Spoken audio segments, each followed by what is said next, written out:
Is my devotion insufficient? Sincere devotees generally feel their insufficiency regarding their spiritual disciplines and pursuits. This is quite natural. They worry that they are not wholeheartedly doing their japa and other devotional practices and feel their deficiency and lack of fervor in their devotion. Here is a word of cheer and encouragement for such dissatisfied devotees from Appa. We should always remain satisfied with what we have and what devotion we are doing. Whatever opportunities we get, either to do Guru Seva or daily devotional practices, we should feel that they have been provided to us by God Himself, out of His boundless love and compassion, and do them with joy, earnestness, and sincerity, and not to give room for dissatisfaction and discontentment. Quite often, such negative thoughts will just be tricks of our own mind and nothing else. To remain calm and relaxed is helpful to the pursuit of spirituality. Some devotees go on feeling and bitterly complaining that they would be doing Namajapa only mechanically, without sufficient fervor and devotion. What do they mean by this? I do not know. It is not proper to go on crying over it. When one has everything for a comfortable living, then they probably go on worrying over unnecessary things like this. When one has some real difficulty or problem in life, then he remembers God quite fervently and with sincere devotion. When one has everything, it is rare that he gets real devotion. Such people do not also feel that their lifespan is really short.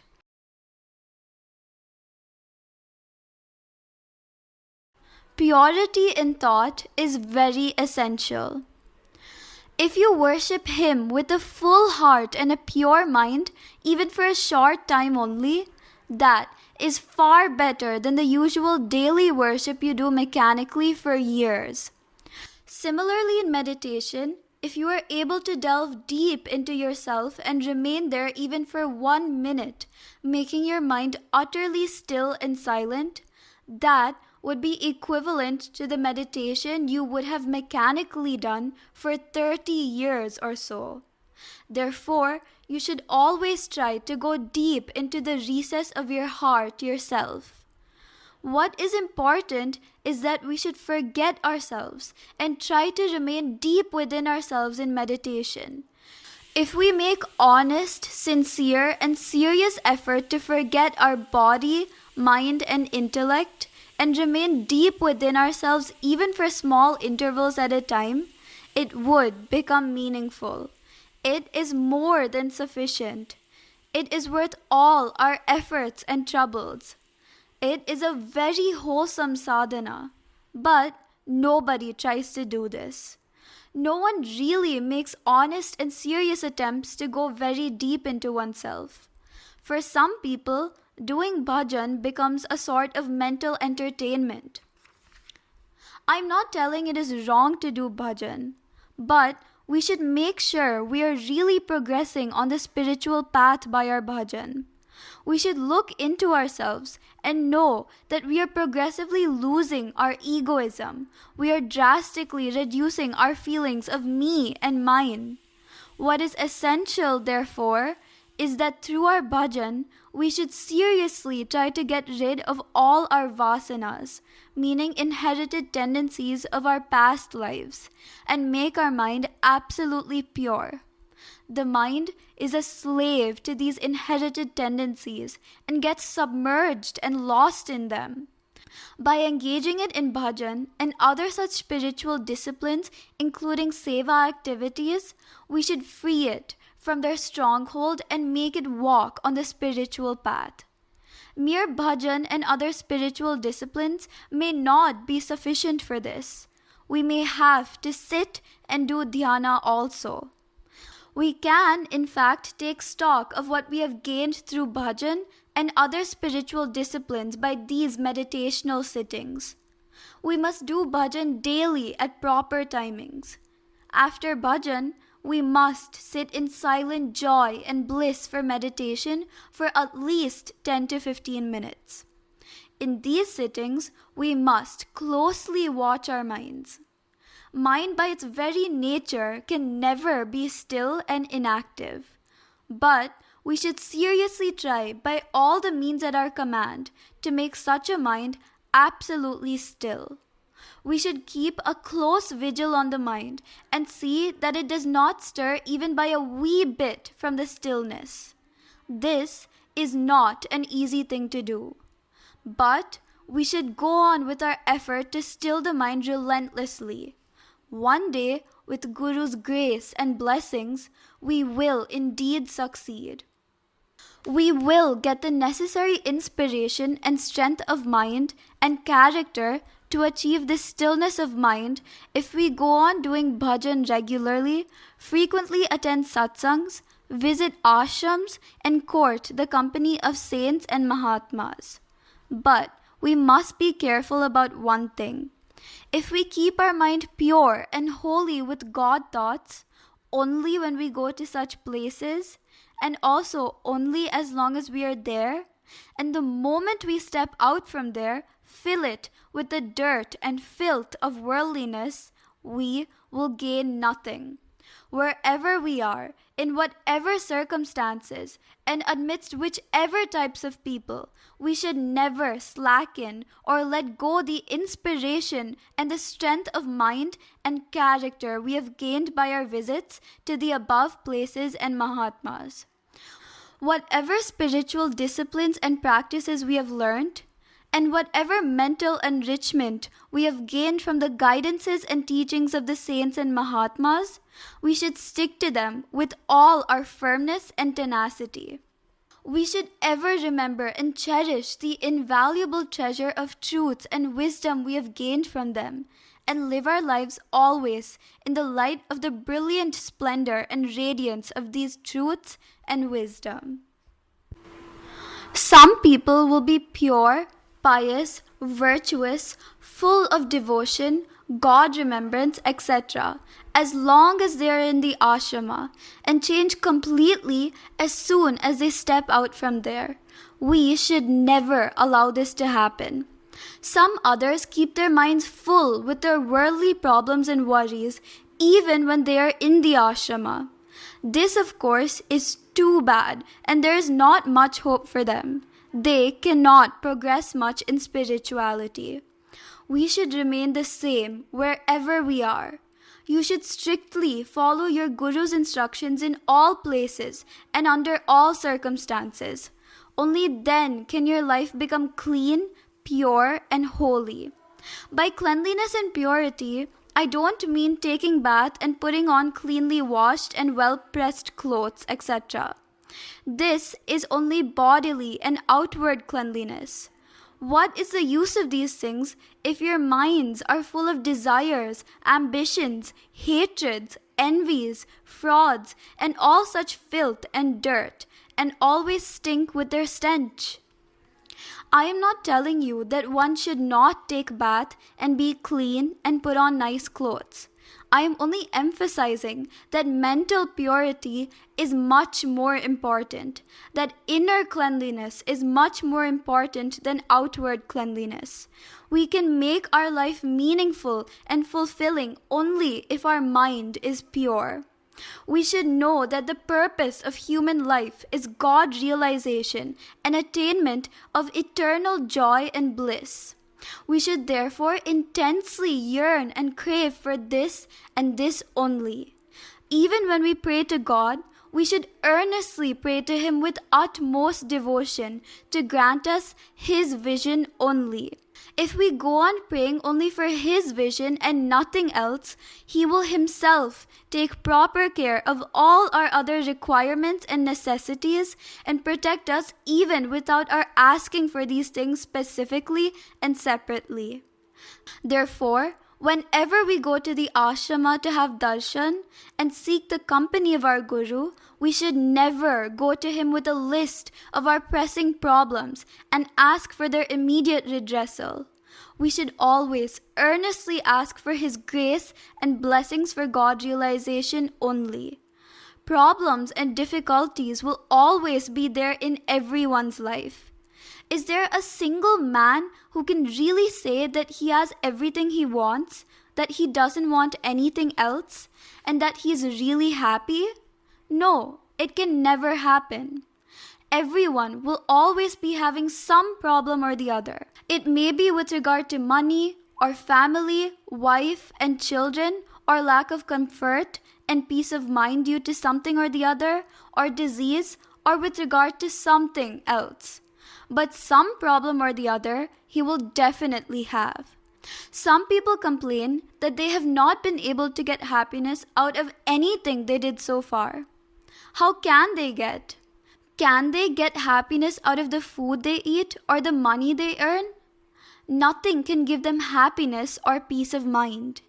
Besides, almost all people will always be having a long list of their pending desires. How can such people even entertain the hope that they would ever be happy in future? Happiness will always remain very far from them. Of course, we cannot blame them. There are solid reasons why they always have pending desires. The world is full of infinite attractions. An infinite variety of enticing and highly appetizing food is ever being displayed before man. This is so for every one of his sense organs, eyes, ears, nose, tongue, and skin. Wherever he turns his eyes, this display entices him. It attracts him quite forcibly also. As he acquires them, every one of his new acquisition will invariably bring about in his mind one or the other of these harmful and self-ruinous reactions, responses, and emotions only, like passions, cravings, obsessions, angers, hatreds, envies, and what not. These will make the mind dirty, filthy, loathsome, and in no time the mind will stink with all their stench. What is the way out then? You should develop supreme indifference within yourself to this incessant enticing parade, pomp, and pageantry. Let anything be happening around you. Let anyone do anything. You should learn to keep to yourself and attend to your duty to yourself and to your family. Side by side, you should also engage yourself in proper spiritual disciplines like service, worship, bhajan, and nama japa, and fervently pray to God.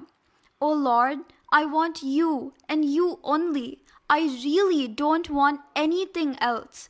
Please shower your grace and blessings upon me. Save me and protect me. Please reveal yourself to me and grant illumination and fulfillment. Your only, ultimate, and constant desire in you should be to make him your own and merge in him. If you have other desires, he will never reveal himself to you. When your only desire becomes to have him and merge in him, then he will see to it that you will not only have him, but everything else also, unasked. So, you should utilize everything you have, all your resources, energies, desires, cravings, everything, and strive your utmost to walk towards him. For this to happen, you should collect together and rivet all your attention to either your favorite deity or your guru. All your dealings and transactions should be with this and this only. Even if you have to wail and break your head, do it with this only. This, meaning God or Guru, should become your only prop and support for everything. Then God will be pleased with you. He then showers his grace and blessings upon you in plenitude and makes your life full, fruitful, and rewarding. That is why you should not allow your mind to wander about aimlessly. Unless one delves deep into one's own mind, he cannot understand it.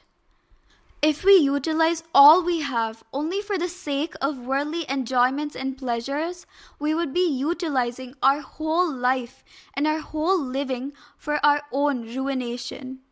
Our birth as precious human beings would become a sheer waste. If we don't want this to happen, we should utilize every breath of our life to His remembrance. His Nama Japa and our breath should go on always concurrently. Even if we take in one single breath without His name along with it, we should be terribly upset and agitated that we have wasted one breath. But man normally is not aware of his breathing at all. He spends his whole life without paying any attention to it. All his attention is always towards his body and its requirements and its demands. This should not happen anymore. One should always remember God and take His name along with every single breath. With every step and with every breath, he should remember Him without fail. If one does this, then how can God desist from revealing Himself before such a devotee? Till we reach a certain stage, we should put forth all our effort and give all our attention to this practice of constant remembrance of God. While taking our food, while walking, always we should engage ourselves in this Nama Japa with enough of our attention and concentration. Up to a certain stage, this is absolutely necessary. Gradually, we get habituated to devote a major portion of our attention to His constant remembrance, whatever else we may be doing. When we reach this stage, we need to no more strain ourselves very much to remember Him constantly. Finally, of course, we would have merged in Him and become that itself. Then, no more effort on our part would be necessary. Till we reach this final stage, effort on our part is absolutely necessary. For things and relationships of this world, which are anyway subject to change, decay, and destruction, and are purely temporary on that account, we do not mind putting forth any amount of strain and effort. But none of us is prepared to do this for the sake of God and spirituality. No, not even half or a fraction of that effort. We concentrate all our effort for our family affairs only. But we never even pause and think whether so much effort is really necessary for our living in this world. Why don't we do at least this much as a beginning? If we look around and observe carefully, we will ourselves see that not all are straining themselves as much as we do just for our living. But they are also as comfortable and as healthy as we are. Should we really dedicate our body and our whole life just for feeding ourselves and living? Are we born only for this purpose? Has God sent us here only for this? If we think calmly, our answers to these questions would be a positive no. By merely earning money and buying all the things we want, no one has been able to assure himself of even ordinary happiness, let alone peace, bliss, and joy. Actually, people who have everything they want, wealth, comforts, luxuries, everything, are suffering more and are in greater misery and agony than ordinary people. Ordinary laborers and even beggars are definitely happier and appear to be leading more relaxed and comfortable lives than these rich people. Rich people will have some major worry or the other bothering them always. They face more problems because of their wealth. So, seeing all this, it is better we decide not to have more wealth than what is absolutely necessary for an ordinary, simple life. More wealth always means more problems. the sanest, the wisest, and the most sagacious thing to do would be to begin walking immediately towards God in right earnest and with long, firm, and steady steps. Focused consciousness, mind consciousness, and super consciousness. A devotee should go on putting forth all his effort to attain these three states of consciousness, namely focused consciousness, tanmana, mind consciousness, manonmana, and super consciousness, unmana. The fickle, unsteady, and constantly wavering and wandering mind should first come to focused consciousness state. Focused consciousness state means that the mind should turn Godward. It should focus all its attention on God. Its one and only concern should become continuous and constant remembrance of God. It should lose itself totally in spiritual practices like namajapa, which enable it to remain in constant remembrance of God. For this, it has to necessarily cultivate faith, devotion, humility, purity, and coherence in thought, word, and deed, and such other divine qualities. Thus, the devotee with an unsteady mind should rise himself first to this focused consciousness state. The devotee who has mastered the first stage should now make serious effort to rise himself to the next state, namely mind consciousness state. He should now totally give up all other desires. His one and only desire now should be attainment of God and nothing else. No more worldly ambitions, aspirations, or even ordinary desires exist for him now. He is satisfied with whatever he gets to eat.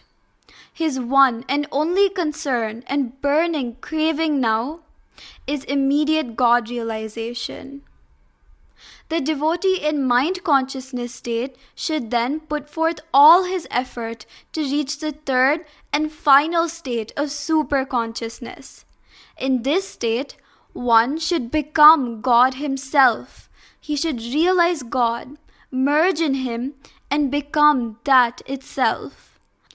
By constant and deep meditation, and by constant, close, and intimate association with the supreme reality, the mind should now reach the supreme state of super consciousness. Supreme state means that there is no higher state than this.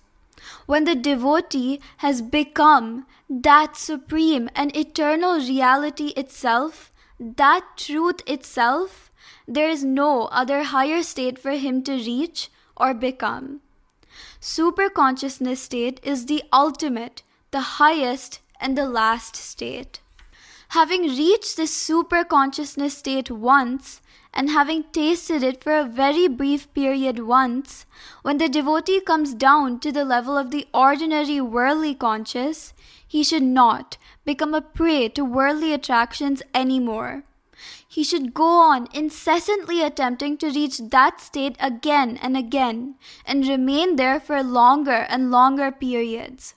If he sincerely persists in doing this, the all-compassionate and the all-merciful Lord will shower His grace and blessings upon him, and will lift him up and make him His own, and ultimately Himself.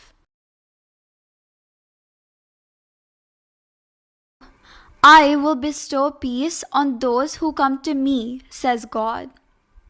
Appa talks about how a spiritual person affects persons around him, and what one should do to get the peace of mind experienced by such a person. If a person with spiritualistic leanings and a sincere sadhaka happens to be in a family or in a workplace, his very presence affects others in a good way. Either by living together or through association and friendship with a person, one can imbibe both his good or bad traits of character. If you associate yourself with persons who are only interested in worldly desires, pleasures, and pursuits, you will also soon get interested only in such things and become one among them. Similarly, if you cultivate the company of spiritual-minded people and sadhakas, wise and noble thoughts will begin arising in your mind all by themselves. You will soon develop devotion and faith in God. God-minded people, wherever they are, in office or a commercial firm or anywhere, their mind will always be leaning towards God. Amidst all the worries, problems, and difficulties there, their mind and heart will always be thinking of God. It is not everyone that possesses such power.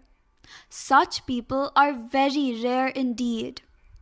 Amongst the people who happen to know such a person, if there is someone who has really become fed up of all the grief, agony, troubles, and tribulations of both the family and the world, he will also take to the path of spirituality because of the silent influence of his God-minded friend. Therefore, if one wants to become one such person, wherever one is, whether at home or at work, he should always be in the remembrance of God through Namajapa.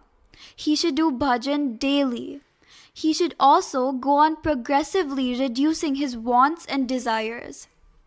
As desires increase, one's grief and suffering will also increase. Man's suffering is all due to his desires, cravings, and infatuations. We all run after worldly possessions thinking that they will give us happiness. More we possess, more will be our suffering. As we satisfy one desire, there will arise desire for more things. We will never get peace and happiness from them. Instead, we will only sink into the mire of worldliness, unawares.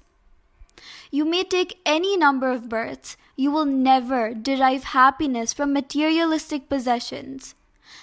That is why what God says is, using your intelligence and making appropriate efforts, you can get anything in this world, but not contentment, peace of mind, bliss, and joy.